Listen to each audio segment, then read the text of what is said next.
সেলিব্রিটিদের মতন কিভাবে আপনারা থাম্বনেল তৈরি করবেন, আজকে সেই বিষয়টি নিয়ে আপনাদের সাথে আলোচনা করব এবং কিভাবে আপনারা থাম্বনেল তৈরি করবেন সেটি আজকে আপনাদেরকে হাতে কলমে দেখিয়ে দিব। তো কথা না বাড়িয়ে আমরা চলে যাব মোবাইলের গুগল প্লে স্টোরে। এখান থেকে একটা অ্যাপ্লিকেশন নামাবেন, পিক্সেল ল্যাব। ডাউনলোড করে আপনারা এখানে পিক্সেল ল্যাবে চলে যাবেন। এখানে আসার পরে এমন একটা ইন্টারফেস চলে আসবে। এখন আপনারা যেহেতু ইউটিউব থাম্বনেল তৈরি করবেন, এই জন্য আপনারা সাইজটা ইউটিউবে দিয়ে দিবেন। সাইজ আছে, এই সাইজে ক্লিক করবেন। এই সাইজে ক্লিক করার পরে কাস্টম এখানে ক্লিক করবেন। ইউটিউব থাম্বনেল এখানে ক্লিক করবেন। এখানে ক্লিক করার পরে আপনাদের সাইজটা 1280x720। এই যে কালার অপশনে ক্লিক করলে এখানে অনেক কালার আছে। এখানে আপনারা যেটা মন চায় সেই কালারটা আপনারা এখানে এই কালার অপশনে ক্লিক করে দিবেন। ক্লিক করলে এখানে আপনার যে কালার মন চায় সেই কালার আপনি এখানে বসাতে পারবেন। তা আমি এখানে একটা কালার দিয়ে দিচ্ছি, যেহেতু আমি ইউটিউবের জন্য একটা থাম্বনেল তৈরি করব, এই জন্য আমি এখানে এই কালারটা বসিয়ে দিচ্ছি।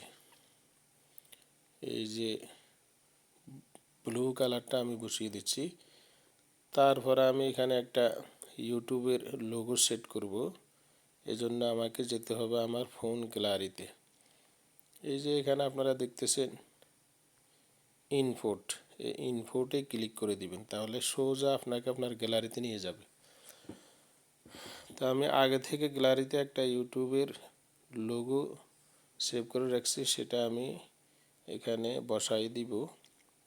তো আমি এটাকে একটু সাইজ করে নিব, একটু সাইজ করে নিয়েছি আমি। তারপরে মাঝখান বরাবর আমি এটা বসিয়ে দিলাম, তাহলে এখন অনেক সুন্দর দেখাচ্ছে। তারপর আমি এখানে কিছু লিখব।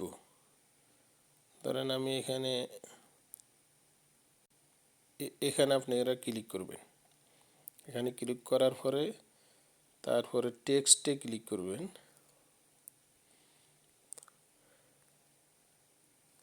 টেক্সটে ক্লিক করবেন। টেক্সটে ক্লিক করার পরে এই কলমের মতন আইকন দেখতেছেন, এখানে ক্লিক করে দিবেন।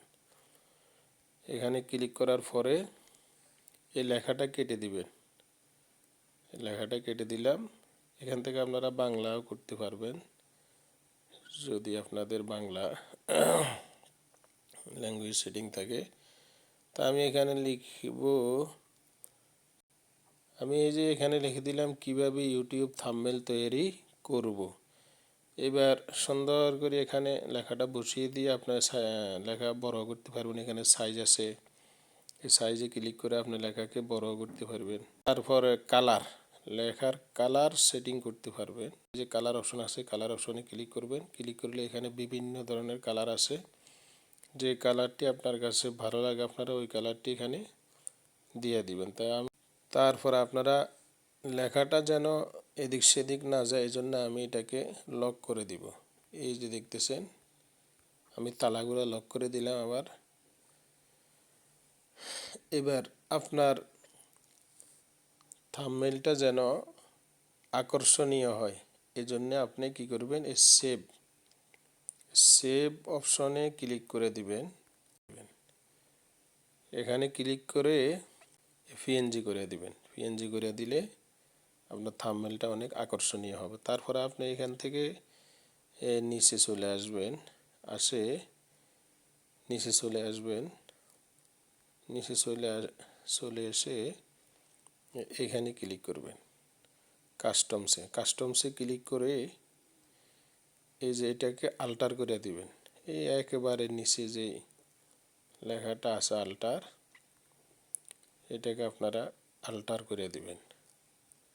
যখন আপনি পিএনজি এবং আল্টার করে দিবেন, তারপর আপনি এই যে সেভে ক্লিক করবেন, তাহলে এই থাম্বনেলটা আপনার গ্যালারিতে সেভ হয়ে যাবে। ব্যাস, এবার আমরা সরাসরি আমাদের গ্যালারিতে যেয়ে দেখি আমাদের থাম্বনেলটা কেমন হয়েছে। এই যে অনেক আকর্ষণীয় থাম্বনেল হয়ে গেছে আমাদের। এভাবে আপনারা অনেক সুন্দরভাবে আপনারা থাম্বনেল তৈরি করতে পারবেন। তো আজকে এই পর্যন্ত। যদি ভিডিওটি ভালো লেগে থাকে অবশ্যই চ্যানেলটি সাবস্ক্রাইব করে আমাদের সাথে থাকবেন। ধন্যবাদ।